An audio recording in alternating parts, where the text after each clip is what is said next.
Perjalanan saya di benua Eropa hari ini menemui titik akhir. Amsterdam di Belanda jadi permulaan langkah kaki saya di Eropa, lalu menyusuri negara-negara di pantai Mediterania, kemudian beranjak ke Laut Tengah hingga Selat Bosporus. Dan tiba hari ini saya menginjakkan kaki di ujung barat benua Eropa, di tanah Andalusia. Selamat datang di kota Cadiz.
Cadiz adalah kota pelabuhan tua di pantai barat daya Spanyol, merupakan salah satu kota tertua di Eropa.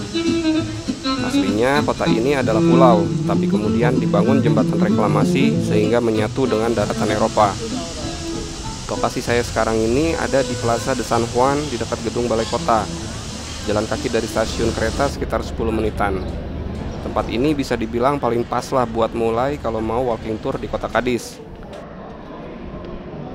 Selain karena dekat dengan stasiun kereta tadi, juga ada terminal bis, juga dekat juga dengan pelabuhan. Buat yang suka belanja, dari Plaza San Juan tadi bisa jalan ke utara lewat Calle Nueva, yang di kanan kirinya banyak banget tempat-tempat belanja. Kita ke tempat belanjanya nanti aja lah terakhiran. Sekarang tis to do yang pertama itu mau ke Katedral Cadiz. Jadi arah jalan saya saat ini ke arah selatan lah kira-kira.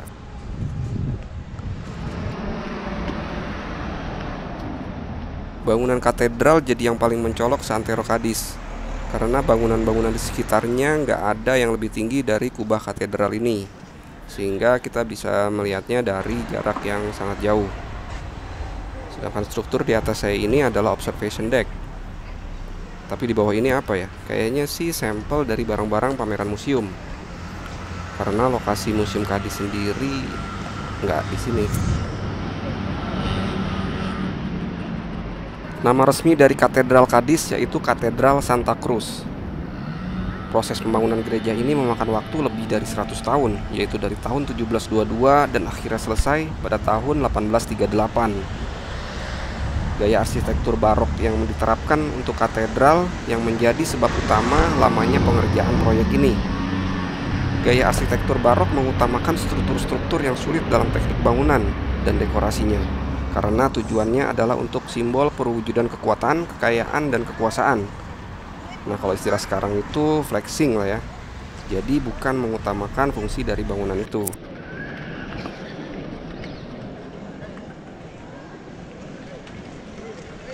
Salah satu fitur menarik yang ada di dalam katedral adalah coro, atau gimana ya bacanya, cor atau cur, karya Francisco Gutierrez, yang terbuat dari kayu dengan ukiran yang rumit. Sayangnya saya nggak bisa masuk ke dalam gereja, karena kebetulan waktu itu untuk bisa masuk ke dalam harus bayar. Jadi niat masuk katedral mendadak menghilang dari mas to do list saya.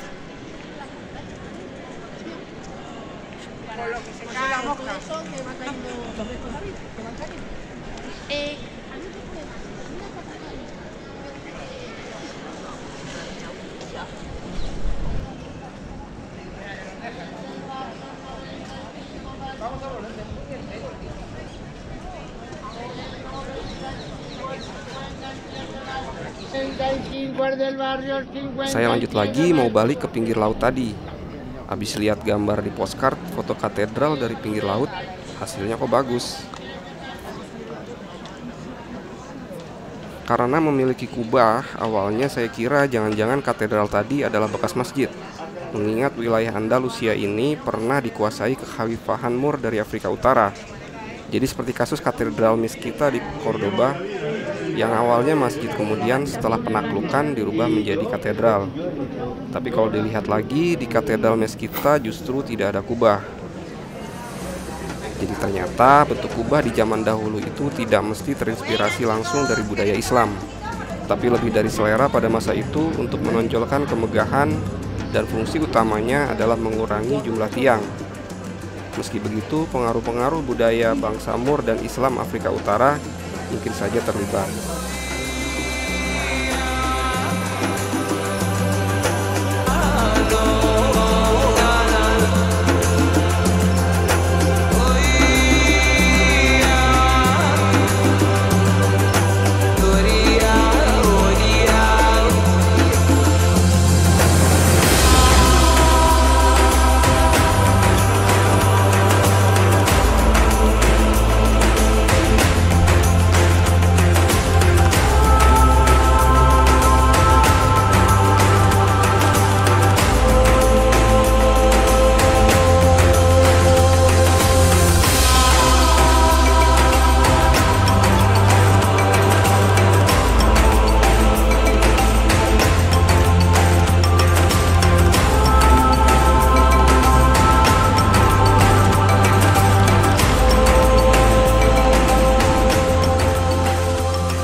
Lautan yang barusan kita lihat adalah Samudra Atlantik Utara. Jauh di seberang barat sana adalah benua Amerika, dan jika ke selatan adalah benua Afrika. Ngomongin lagi soal katedral Mezquita di Cordoba. Tadinya saya punya niatan ke sana waktu di Malaga sekaligus nyobain kereta cepatnya Spanyol. Dengan kereta cepat, jarak Malaga Cordoba bisa ditempuh 40 menitan aja. Ongkosnya sih lumayan, 20 euroan sekali jalan. Sayang jadwalnya kurang cocok dengan jadwal off saya. Nah, kalau mau ke Cadiz bisa juga naik kereta cepat dari Madrid ke Sevilla, atau dari Valencia ke Sevilla, baru kemudian lanjut kereta lokal ke Cadiz. Things to do yang kedua saya hari ini pengen masuk public market. Coba kita lihat apa aja yang dijual di sini, juga lihat-lihat kulinerannya.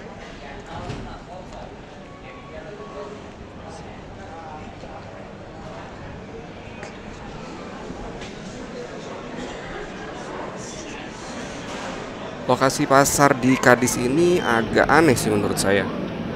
Untuk daerah yang literally dikelilingi laut, dan dengan begitu otomatis nelayannya juga pasti banyak.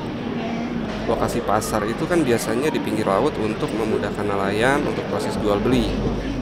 Tapi kok di sini enggak ya? Nah, bagian dalam pasar ini khusus untuk daging-dagingan, ikan-ikan segar, dan juga buah-buahan. Saat ini udah cukup sore.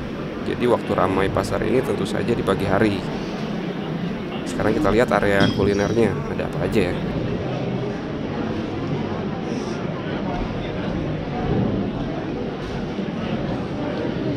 Surprisingly, area tempat makannya justru lebih ramai dari pasarnya sendiri.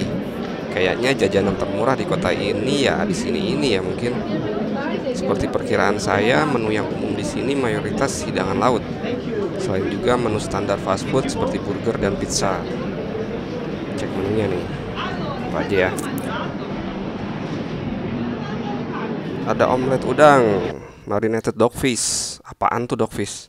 Lalu ada ikan goreng, kroket, ikan mentega, dan udang bakar. Mantap. Ada yang tahu dogfish itu apa?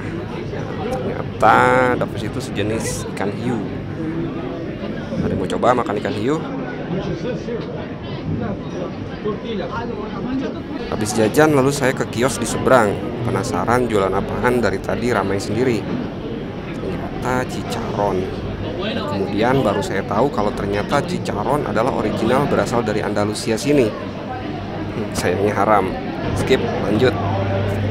Masih di sisi yang sama adalah kios daging-daging beku dan daging olahan, juga produk-produk unggas dan produk-produk fermentasi serta macam-macam keju-kejuan. Yang saya nggak lihat itu toko-toko bumbu masakan ataupun juga rempah-rempah. Kalau nggak ada Royco dan Ajinomoto, mereka masaknya pakai apa ya?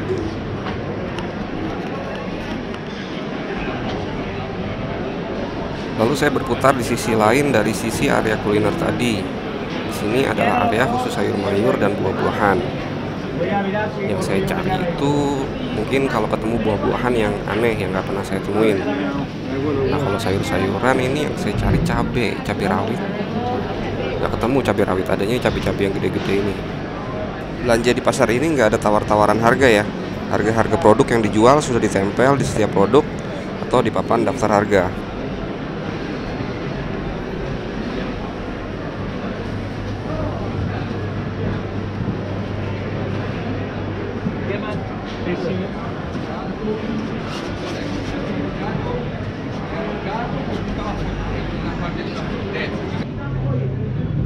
Nah, begitu keluar dari pasar kita langsung disambut nih sama Carrefour.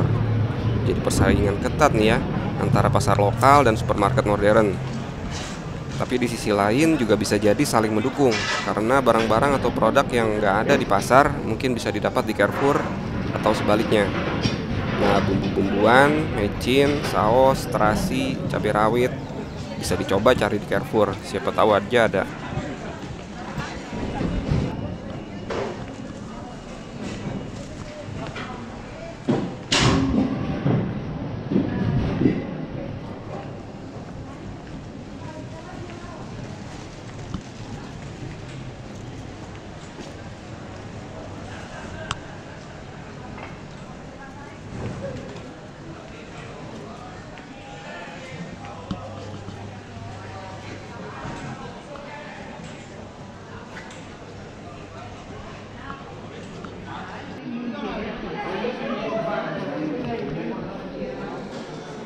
Saya main masuk aja nih.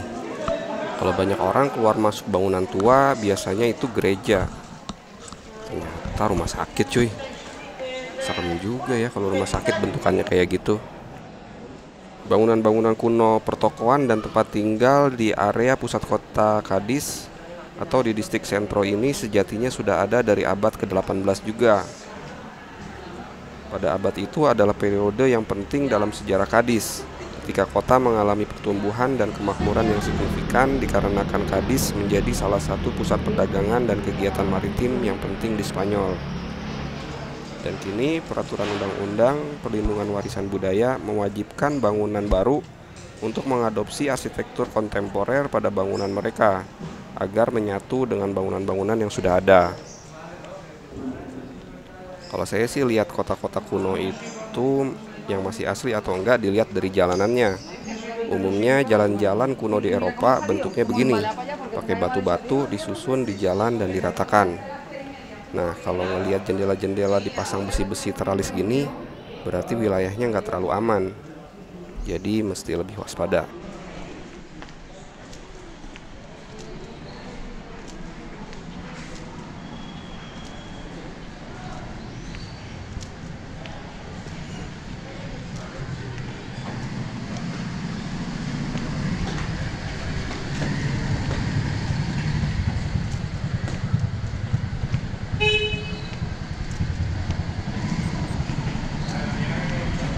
Jalanan-jalanan sempit ini nggak car free ya.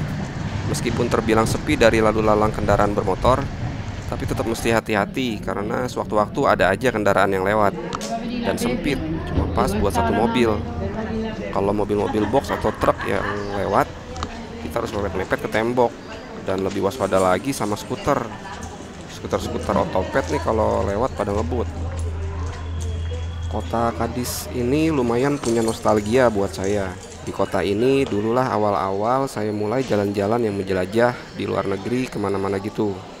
Karena dari dulu emang enak sih buat jalan-jalan santai begini.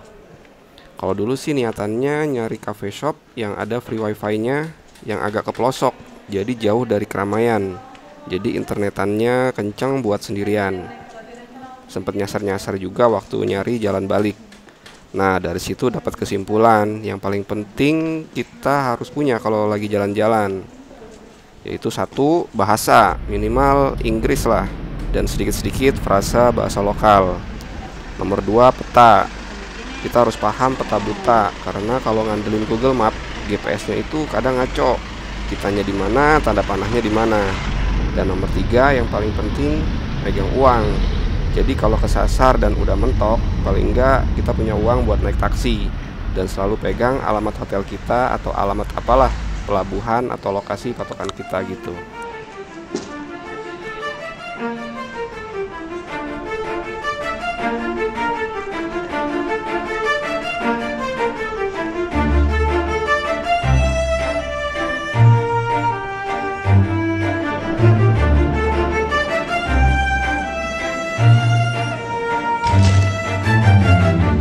Things to do saya selanjutnya nyari Zara. Buat yang belum tahu, kalau Zara itu originally dari Spanyol. Jadi kalau beli di sini, selain harganya yang sedikit lebih murah, juga model-model terbaru pastinya keluar duluan di negara asalnya. Dulu tuh counternya di sekitar area Calle Rosario ini, yang emang tempatnya distrik belanja, nyambung sampai Calle Nuevo di dekat alun-alun San Juan tadi. Tapi nggak ketemu ya. Pas saya cek di Google Map, ternyata permanently closed, termasuk 2 counter Zara lainnya di seluruh Cadiz. Mungkin karena efek pandemi jadi pada gulung tikar.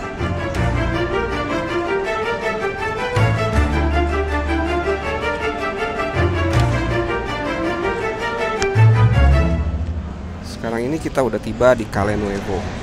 Di sepanjang jalan ini selain banyak toko-toko, juga banyak restoran. Dan di depan sana udah terlihat Monumen Moret dan Plaza San Juan, tempat tadi kita memulai perjalanan dan juga mengakhiri perjalanan hari ini, sekaligus akhir season saya di Eropa.